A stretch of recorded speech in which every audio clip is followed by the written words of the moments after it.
하나님께서 사랑하시는 우리 서강교회에 오늘 하나님의 말씀을 전할 수 있도록 하나님께서 인도해 주심을 참으로 기쁘고 감사하게 생각합니다. 먼저는 이 자리를 허락하신 하나님께 감사하고, 그리고 우리 담임 목사님, 그리고 당회원 장로님들, 그리고 이 자리에 계신 우리 모든 성도님들께 진심으로 감사드립니다. 우리 추석 명절이어서 또 고향에 방문해 계신 우리 성도님들과 또 오랜만에 우리 모교회에 방문해 계신 우리 성도님들, 해외에 흩어져 살아가는 또 온라인으로 예배하는 모든 성도님들께 하나님의 한량없는 은혜와 사랑이 가득하시기를 간절히 소망합니다. 바라기는 이 예배뿐만 아니라 우리 하나님께서 우리의 삶 속에 늘 동행하시고 또 서강교회 가운데에 뜻하신 모든 일들을 다 우리에게 이루시고 또 우리는 그 일들을 잘 받들어서 함께 섬기며 나아갈 수 있기를 간절히 소망합니다. 시편 오늘 23편 말씀을 우리가 읽었는데, 이 시편의 말씀은 동서고금을 막론하고 가장 사랑받는 시편입니다. 독일의 철학자 임마누엘 칸트는 그는 이 시편을 읽고 이렇게 고백했습니다. 지금까지 내가 읽어본 다른 모든 책들 중에서 시편 23편만큼 나에게 위로를 준 책은 없었다. 지금도 이 시편을 통해서 많은 사람들이 위로를 받고 있고 격려와 힘을 받고 있습니다. 그런데 문제는 너무나 우리에게 익숙하고 너무 유명한 하나님의 말씀이기 때문에 어쩌면 오늘 내게 주시는 하나님의 말씀으로 우리가 받는 것을 어쩌면 쉽지 않을 수도 있습니다. 그렇기 때문에 우리는 오늘 이 말씀을 순전한 하나님의 말씀으로 다시 새롭게 주님이 주시는 말씀으로 받고 피차간에 하나님께 크신 영광이 될 수 있기를 간절히 소망합니다. 이 말씀을 묵상하면서 단순히 우리에게 위로만 주는 말씀이 아님을 저는 많이 깨닫게 되었습니다. 특별히 이 말씀 속에는 그리스도의 이 복음이 가득히 담겨 있습니다. 이 짧은 말씀 속에 특별히 우리 삼위일체 하나님의 이 속성, 본질이 너무나 강하게 임하여 있습니다. 우리가 이 말씀을 깨닫고 말씀을 경청하고 또 듣게 된다면 오늘 이 말씀 속에 힘을 얻고 능력을 얻게 되실 줄을 믿습니다. 강남 세브란스 병원에 암센터 소장이었던 고 이희대 박사님이 있었습니다. 지금은 고인이 되었지만 당시에 국내 최고의 암 전문의 중에 한 분이었습니다. 그런데 아무리 암을 고치는 의사랄지라도 어느 날 갑자기 찾아오는 그 암을 이길 수는 없었습니다. 피하지 못했습니다. 그리고 큰 수술을 여러 번 또 겪어야 했었고 계속되는 재발 때문에 무려 11번이나 수술을 해야만 했습니다. 그는 이런 힘든 상황 속에서도 병원에 계속 나가서 환자들을 진료하고 돌보고 또 수술까지 직접 집도하게 되었습니다. 그가 자신의 건강도 성치 않은 그런 상황에서 이렇게 지극한 마음으로 환자들을 돌보며 그들을 진료했던 이유는 단 한 가지였습니다. 그것은 자신과 비슷한 처지에 있었던 이 환자들에게 그들의 고통을 끌어안고 위로해 주기 위해서였습니다. 그는 항상 환자들을 만나면 인생의 모든 고난은 동굴이 아니라 터널이라고 그들을 위로해 주고 또 격려해 주었습니다. 그리고 그의 인생의 말년에 이제 부르심이 가까이 왔을 때 그는 이렇게 고백했습니다. 하나님을 만나게 해준 이 암이 오히려 나에게는 큰 축복이었습니다. 그는 이렇게 많은 사람들에게 고백했습니다. 여러분, 고난 중에 희망을 품는 사람들에게는 정말 놀라운 특징이 있습니다. 그것은 고난 중에서 주저앉는 것이 아니라 고난 중에 하나님을 만나고 그 하나님이 주시는 믿음으로 살아가게 되더라라는 것입니다. 그런데 여러분, 고난이 모든 사람들에게 다 유익한 것일까요? 어떤 사람은 고난을 만나서 그 자리에 주저앉은 사람도 저는 보았습니다. 그리고 어떤 사람은 하나님을 원망하고 떠나는 경우도 있습니다. 왜 그렇습니까? 고난이 나에게 주는 의미를 내가 찾지 못할 때 이 고난은 나와 전혀 상관이 없습니다. 살아가면서 내가 현재 겪고 있는 아픔과 지난날에 어려웠던 모든 시절이 그저 나에게 고통만 주고 후회만 안겨줄 뿐이라는 것입니다. 우리 예수님 믿는 사람들도 고난을 만날 수 있습니다. 어쩌면 지금 현재 고난의 터널 가운데 있는 분도 아마 이 자리에 계실 수도 있을지 모릅니다. 여러분, 병마와 싸우는 분도 있습니다. 내가 원치 않는 불의의 사고를 당할 수 있고 가족에게 문제가 찾아오고 믿었던 사람에게 배반을 당할 수 있습니다. 우리가 그럴 때에 과연 하나님이 나와 함께 하고 계시는 것인가? 하나님이 살아계시다면 어떻게 나에게 이루실 수 있을까? 이런 의문이 생길 수가 있습니다.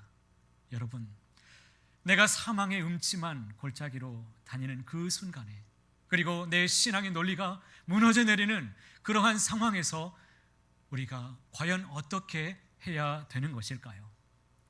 오늘 말씀은 우리 인생의 모든 문제에 대한 해답을 우리에게 가르쳐주고 있습니다. 시편에 있는 이 말씀은 우리에게 힘을 주고 있지만, 그런데 이 시편의 이 성서학자들의 이 상황을 보면 이 시편의 해석에 있어서만큼은 학자들마다 약간의 차이가 있다는 것을 보게 됩니다. 성서학자들의 연구에 의하면 이 시편 23편을 몇 가지로 크게 분류하게 되는데, 어떤 사람은 감사시로, 또 어떤 이는 신뢰시로 봅니다. 그리고 제왕시로 보기도 하는 것입니다. 혹자는 지금 시인이 구원을 이미 받은 상태에서 그의 입의 고백으로 하나님 앞에 감사하는 시로 감사시이다, 이렇게 보는 입장이 있고, 또 다른 입장은 아니다, 지금 시인은 여전히 고통을 당하고 있고 고난 속에서 하나님께 대한 자신의 신뢰와 고백을 지금 드리고 있다, 고난 중에도 신뢰하면서 드리는 시임으로 신뢰시이다, 이렇게 보는 입장이 나뉘어지는데, 오늘날 많은 대부분의 성서학자들이 지금 많이 바라보는, 정설로 바라보는 입장은 후자 쪽입니다. 그 이유는 히브리어 성경의 본문에 보게 되면 5절을 보면 기름을 내 머리에 부으셨으니 이라는 이 한 것을 제외한 나머지 모든 말씀은 미완료 시제를 사용하고 있기 때문입니다. 그러니까 지금 시인이 고통의 모든 문제를 다 해결받고 나서 드리는 감사가 아니라 지금 여전히 고통의 문제를 끌어안고 있고 어려운 상황 가운데 지금 처해 있다라는 것입니다. 다윗이 지금 어떤 상황에 있는지 우리는 정확히 알 수는 없습니다. 그러나 오늘 시편의 말씀을 조금 들여다보면 지금 그의 삶의 정황이 약간은 우리에게 느껴질 수 있습니다. 그는 몹시 불안한 상황에 있습니다. 고난 중에 하나님의 위로를 절실히 지금 찾고 구하고 있는 상태에 있습니다. 주의 지팡이와 막대기가 나를 안위하시나이다. 그는 목동으로 살아왔습니다. 목자이신 우리 주님께서 나의 목자가 되셔서 목동인 나를, 양인 나를 돌보아 주옵소서, 안위를 간절히 구하고 있습니다. 뿐만 아니라 그는 원수에게 쫓김을 당하고 있는 것 같습니다. 내 원수의 목전에서 내게 상을 차려주시고, 뿐만 아니라 그는 지금 게다가 죽음의 위협을 계속적으로 당하고 있는 것 같습니다. 내가 사망의 음침한 골짜기로 다닐지라도, 여러분, 지금 시인의 상황은, 서 있는 자리는 고난의 한복판에 지금 서 있습니다. 고난의 현장 속에서 그는 그러나 주저앉지 않고 있고 하나님을 굳게 바라보면서 전능자이신 하나님을 믿음으로 고백하면서 하나님께 찬송을 올리고 있다라는 이 사실, 우리가 꼭 주목해야 될 것입니다. 현재의 고난 속에서 미래의 영광을 바라볼 수 있는 자는 반드시 이기는 사람이 될 것입니다. 우리 표가 믿음으로 이기는 사람들, 그 한 사람 한 사람이 다 되실 수 있기를 바랍니다. 우리가 고난의 현장에서, 우리가 살아가는 모든 삶의 현장에서 그리고 지금 코로나 팬데믹의 상황 가운데 처해 있는 우리 교회가 많은 문제들을 만났다고 말하고 있고, 많은 사람들이 지금 예배 회복이 되지 못하고 어려움 가운데 지금 있는데, 과연 우리 교회가, 내 개인이 회복되어야 될 신앙이 과연 어떤 신앙일까요? 그것은 오늘 말씀처럼 다윗의 신앙같이 우리는 주님을 바라보는 이 믿음이 온전히 주 안에서 회복될 수 있기를 간절히 소망합니다. 우리가 고난의 현장에서 매 순간마다 이기는 삶을 우리가 살기 위해서 반드시 해야 될 일이 있습니다. 그것은 절대 확신을 갖는 것입니다. 변함없는 믿음, 흔들림 없는 이런 믿음이 필요한데, 그 첫 번째 믿음이 무엇이냐면 하나님이 나의 목자가 되심을 꼭 믿으시기를 바랍니다. 여러분, 우리가 믿는 하나님은 어떤 분이십니까? 천지를 창조하신 하나님이십니다. 그리고 온 천하 만물을 다스리시는 그 하나님이 오늘 지금 이 순간에도 내 삶 속에 오셔서 나를, 내 삶을 주관하고 계시는 분이 우리 전능하신 하나님이십니다. 그 고백이 바로 1절의 고백입니다. 우리가 1절 말씀을 함께 고백해 보실까요? 여호와는 나의 목자시니 내게 부족함이 없으리로다. 아멘. 여러분, 여기에 부족하다라는 이 단어를 보면 히브리어 본문에 에흐사르라는 이 미완료 동사를 사용하고 있습니다. 그러니까 내게 부족함이 없다라는 것은 현재 완료, 이미 끝났다라는 것이 아니라 지금 미래 시제를 사용하고 있는데, 지금 시인의 상황은 부족함이 없는 상태가 되었다라는 것이 아니라 여전히 내게 부족함을 느끼고 있는 상황이라는 말씀입니다. 내게 필요한 것이 여전히 많이 남아있지만 그럼에도 불구하고 전능자이신 나의 목자 되신 주님이 내 앞에 계시기 때문에 그분이 나의 모든 필요를 아시고 반드시 채워주실 것이다. 그러한 믿음, 이 믿음의 고백을 그는 이 엄청난 시련 가운데서도 하나님께 올리고 있습니다. 여러분, 그렇다면 이 믿음, 이 믿음의 고백은 어디에서부터 나오는 것입니까? 우리가 1절의 말씀을 함께 고백했듯이 내가 믿는 하나님이 어떤 분이신가, 누구이신가, 이것을 분명히 알고 믿을 때에 바로 거기에서부터 우리의 믿음이 시작된다라는 것입니다. 그래서 시인이 이렇게 고백하지요. 여호와는 나의 목자시니 내게 부족함이 없으리로다. 그러면 여러분 한번 생각해 보시기 바랍니다. 양에게 목자가 있다면 그 양은 넘어지는 일도 없을까요? 다치는 일도 없을까요? 이리 때에 이 습격을 받는 일도 없을까요? 아픈 일도 전혀 없을까요? 그렇지 않습니다. 목자의 돌봄을 받는 양이라 할지라도 넘어질 수 있습니다. 아플 수 있습니다. 이리 때에 습격을 당할 수 있습니다. 그러나 여기서 가장 중요한 사실은 그 양에게는 누가 있습니까? 좋은 목자가 있다라는 사실입니다.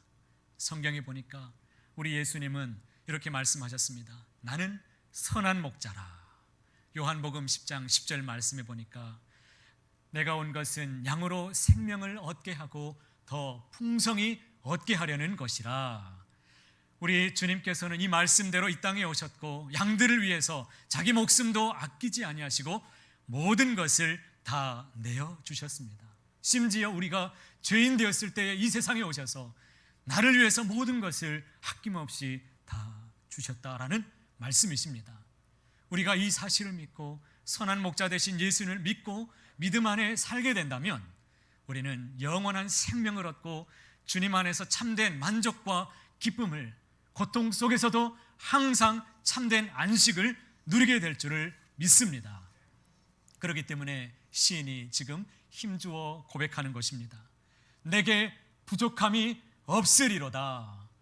영어 성경으로 보니까 I shall not be in want. 그러니까 지금 더 이상 부족함이 없습니다. 주님 한 분만으로 만족합니다. 주님이면 전부입니다. 여러분, 이 고백이 저와 여러분의 고백이 되실 수 있기를 간절히 소망합니다. 시인은, 우리 다윗은 시편 34편 10절에서도 그는 이렇게 고백했습니다.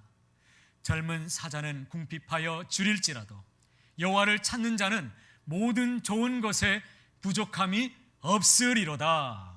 아멘. 하나님은 하나님을 찾는 모든 자에게 하나님께서 부족함이 없도록 진실한 사랑으로 우리를 감싸 안으시고 내게 꼭 필요한 은혜를 채워 주실 줄 믿습니다. 그 사랑 안에서 날마다 살아가는 우리 모두가 되시기를 간절히 소망합니다. 두 번째로, 크고 아픈 어려움 속에서 인생의 문제 앞에서 우리가 붙들어야 될 것이 무엇인가? 그것은 하나님이 나와 함께하고 계심을 꼭 절대적으로 확신하며 살아가시기를 바랍니다. 시편 23편 이 절정의 말씀은 바로 4절에 있습니다. 4절의 말씀을 우리가 생각하면서 함께 다 같이 읽어보실까요?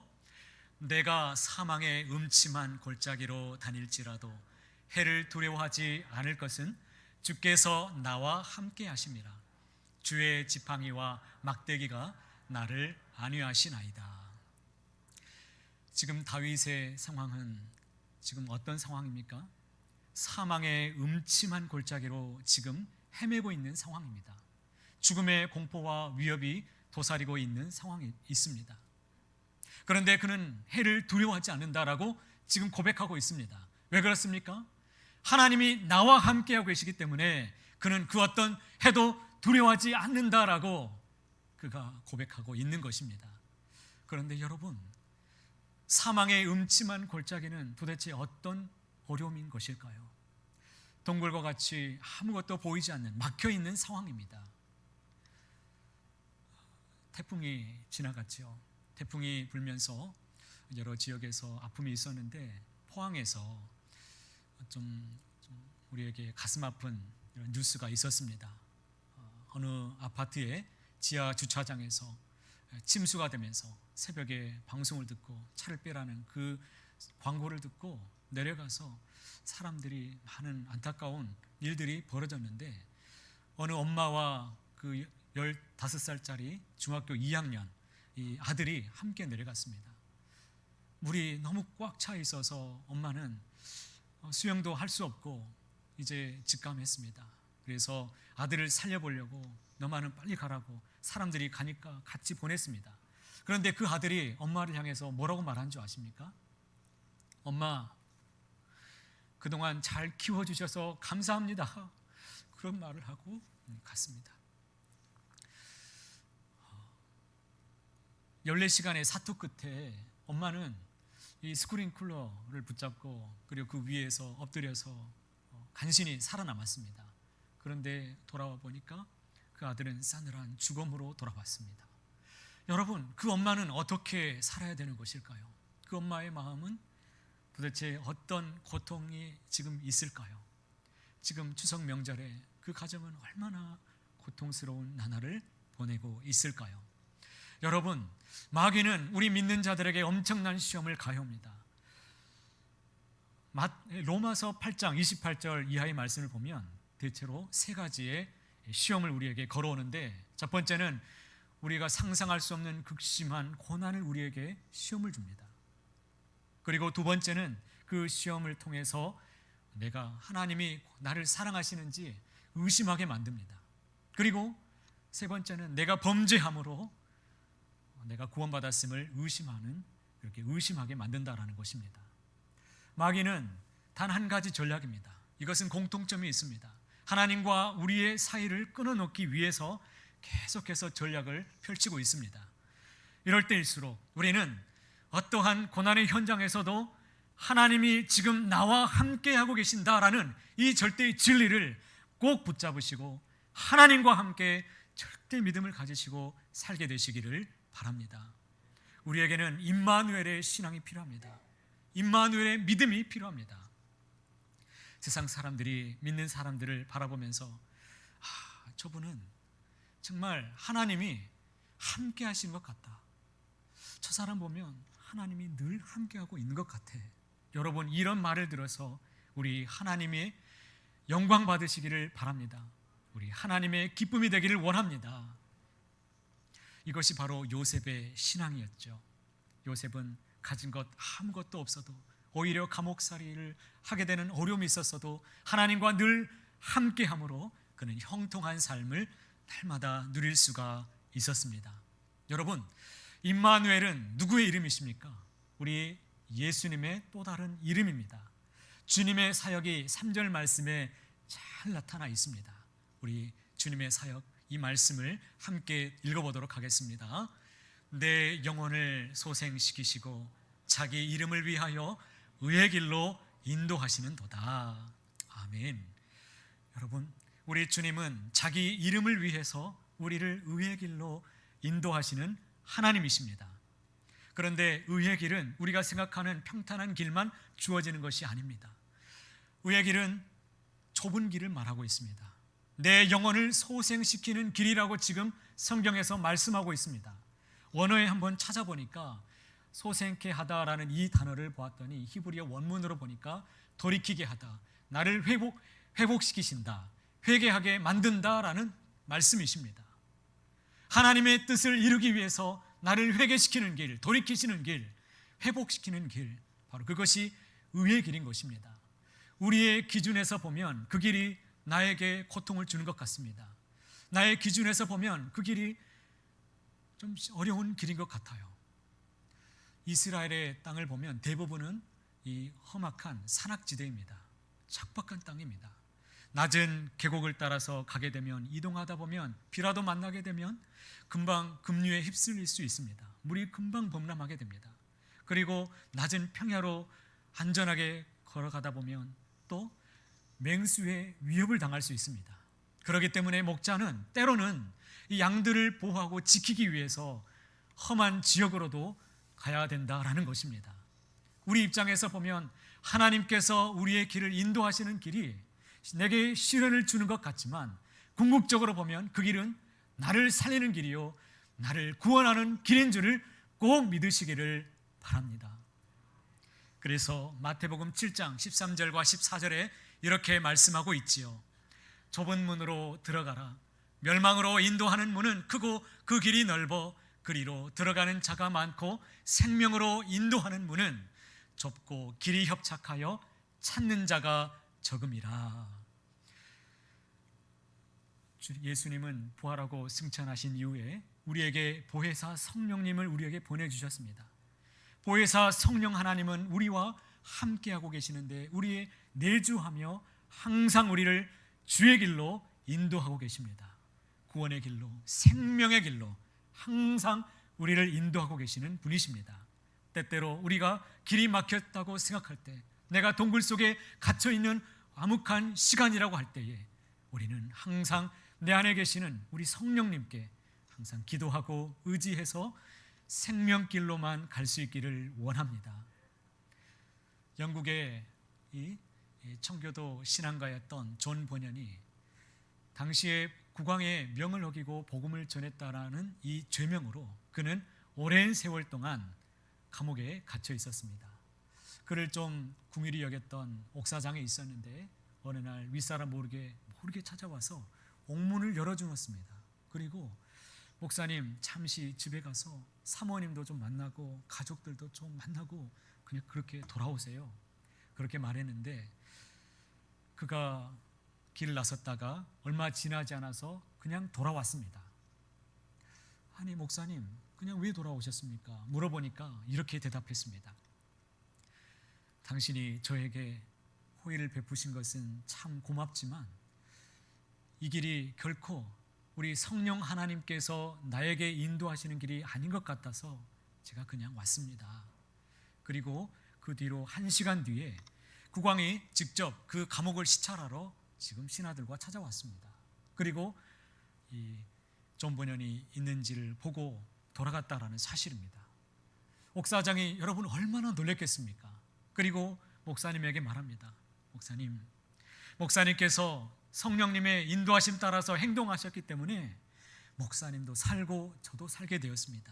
이제부터는 목사님에게 오라가라 제가 말하지 않을 테니까 목사님 마음에 비춰오는 성령님의 인도하심이 있으면 그때 가셨다가 그때 돌아오시기 바랍니다. 여러분, 이런 유명한 일화가 있습니다.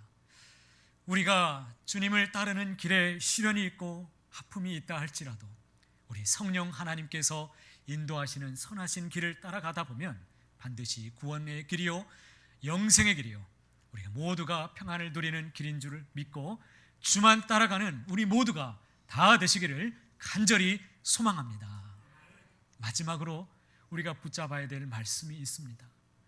인생의 문제 앞에 우리가 서 있을 때, 크고 아픈 어려움에 있을 때, 우리 가족의 문제를 만났을 때, 내가 사랑하는 이웃의 문제를 만났을 때 우리는 어떻게 해야 될까요?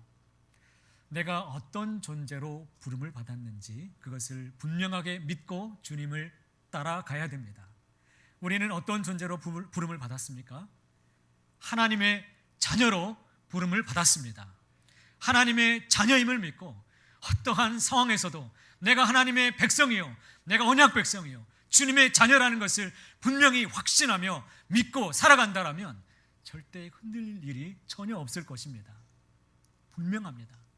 이 말씀이 6절에 잘 나타나죠. 우리 6절 말씀을 함께 읽어봅니다. 내 평생의 선하심과 인자하심이 반드시 나를 따르리니 내가 여호와의 집에 영원히 살리로다. 아멘. 지금 누가 다윗을 쫓고 있습니까? 원수가 뒤따르고 있습니까? 아닙니다. 지금 주의 선하심과 인자하심이 나를 쫓는다라고 지금 고백하고 있습니다. 그러니까 우리 하나님께서 구원하시기로 작정하신 하나님의 백성을, 주님의 자녀를 결코 포기하지 않으신다라는 말씀이십니다. 뿐만 아니라 이 말씀은 로마서 8장에 있는 말씀과 같이 그리스도의 사랑에서 그 누구도 끊을 자가 없다라는 그 말씀이 동일한 말씀으로 주어지고 있습니다. 참 재미있는 것은 이 말씀을 묵상하면서 하나님과 시인의 관계가 계속 변화되고 있는 것을 보게 되었습니다. 처음에는 목자와 양의 관계에서, 그리고 주인과 초대받은 손님의 관계로, 그리고 지금은 가족의 관계로 변화되고 있음을 알 수가 있습니다. 다윗은 하나님과의 그런 친밀한 관계 아래 지금 살아가고 있습니다. 다윗의 현실은 너무나 비참한 고난의 현장이지만 그는 그 고난의 현장 한복판에서 주님을 만나고 마치 나의 하나님이 아버지가 되셔서 나를 이끄시는 그런 선하신 인도하심을 그는 맛보고 있다라는 것입니다. 그렇기 때문에 그 임재의 자리를 결코 포기할 수 없습니다. 내가 아버지의 집에, 우리 여호와의 집에 영원히 살아가겠습니다. 그는 이렇게 고백하는 것입니다. 내가 어떠한 상황에 있든지 어떠한 형편에 처하든지 주님 앞에 늘 살아가겠습니다. 주님만을 찬송하겠습니다. 흔들림 없이 영원히 주님만을 노래하겠습니다. 주님을 꼭 붙잡는 인생이 되겠습니다 라고 고백한 것입니다. 그런데 여러분, 이 고백이 다윗이 신앙이 아주 좋아서 드린 고백일까요? 그렇지 않습니다. 하나님이 다윗을 붙들었기 때문에 그는 이 고백이 가능했던 것입니다. 표준 세번역으로 이 6절 말씀을 보면 더 정확히 이해가 되실 수 있습니다. 진실로 주님의 선하심과 인자하심이 내가 사는 날 동안 나를 따르리니, 그러니까 나를 붙든다라는 것입니다. 누가요? 주님의 선하심과 인자하심이 내가 사는 날 동안 나를 붙들고 계시기 때문에 나는 주의 집에서 영원토록 살아가겠습니다. 살겠습니다. 지금 그렇게 하나님께서 주신 그 은혜 붙잡고 붙들려서 살아가고 있는 인생이 되었다라는 것입니다. 사랑하는 성도 여러분, 여기서 우리는 놀라운 진리를 우리는 만나게 됩니다. 여러분, 하나님은 선하심과 인자하심으로 우리를 대해 주십니다. 하나님은 사랑의 하나님이십니다. 그런데 보통 사람들은 이것으로 충분하다 생각하실 것입니다. 그런데 우리의 신앙이 위로받는 것으로 멈추지 않기를 바랍니다. 하나님의 전에서 그냥 위로만 받고 돌아가지 마시고 다윗의 고백과 같이 한 걸음 더 나아가서 내가 영원히 아버지의 집에 영원토록 살겠습니다.